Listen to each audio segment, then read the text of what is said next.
പിണറായി സഖാവിനെ കുറിച്ചിട്ട് പറയുകയാണെങ്കിൽ എങ്ങനെയാ? കാരണം നല്ലൊരു നമുക്ക് മുഖ്യമന്ത്രി എന്ന് പറഞ്ഞാൽ എനിക്ക് എൻ്റെ ഒരു ആരാധനാപാത്രം തന്നെ.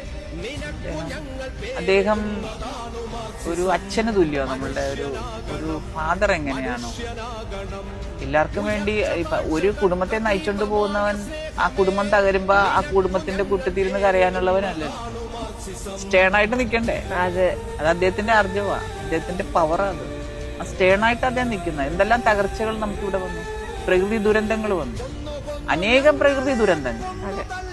കാരണം സാധാരണ ഒരു ഭരണകർത്താവ് ഭരിക്കുന്ന കാലഘട്ടത്തില് ഈ പ്രകൃതി ദുരന്തങ്ങൾ ഉണ്ടായിട്ടില്ല. മനസ്സിലായില്ല? ഇതിനെയൊക്കെ തരണം ചെയ്യേണ്ടതായിട്ട് വന്നു മുഖ്യമന്ത്രിക്ക്. പക്ഷെ തളർന്നു അദ്ദേഹം. അതാണ് അദ്ദേഹത്തിന്റെ കഴിവെന്നുള്ളത്. അവിടെയാണ് നമ്മൾ അദ്ദേഹത്തിന്റെ കഴിവിനെ നമ്മള് എന്താണ് ആ കഴിവെന്നുള്ളത്. അവിടെ അന്ന് ആ മനുഷ്യനെയൊക്കെ പിടിച്ചു നിർത്തി. കോവിഡ് കാലത്തൊക്കെ ഈ കണ്ട മനുഷ്യരെ മുഴുവൻ, ഈ കൊച്ചു കേരളത്തിലെ കംപ്ലീറ്റ് മനുഷ്യനെ അന്ന് ജീവിക്കാൻ അനുവദിച്ച ഒരു മിനിസ്റ്ററാണ് മുഖ്യമന്ത്രി എന്ന് പറഞ്ഞാൽ. അതാണ് മുഖ്യമന്ത്രി. ഒരു വെള്ളപ്പൊക്ക കാലത്ത് ഈ മത്സ്യത്തൊഴിലാളികളെല്ലാം അങ്ങോട്ടിറക്കി അവിടെയുള്ള മനുഷ്യരെ രക്ഷിക്കുക. ഞങ്ങളടക്കം ഈ വെള്ളം താന്നു കഴിഞ്ഞപ്പോൾ അവിടെയുള്ള കുടിലുകളും വീടുകളും കഴുകി തുടക്കാൻ ഞങ്ങളെല്ലാം വിട്ടുവെങ്കിൽ അത് എത്ര ആർജവമാണ്, എന്താണ് അതിന്റെ പവർ എന്ന് നോക്കി.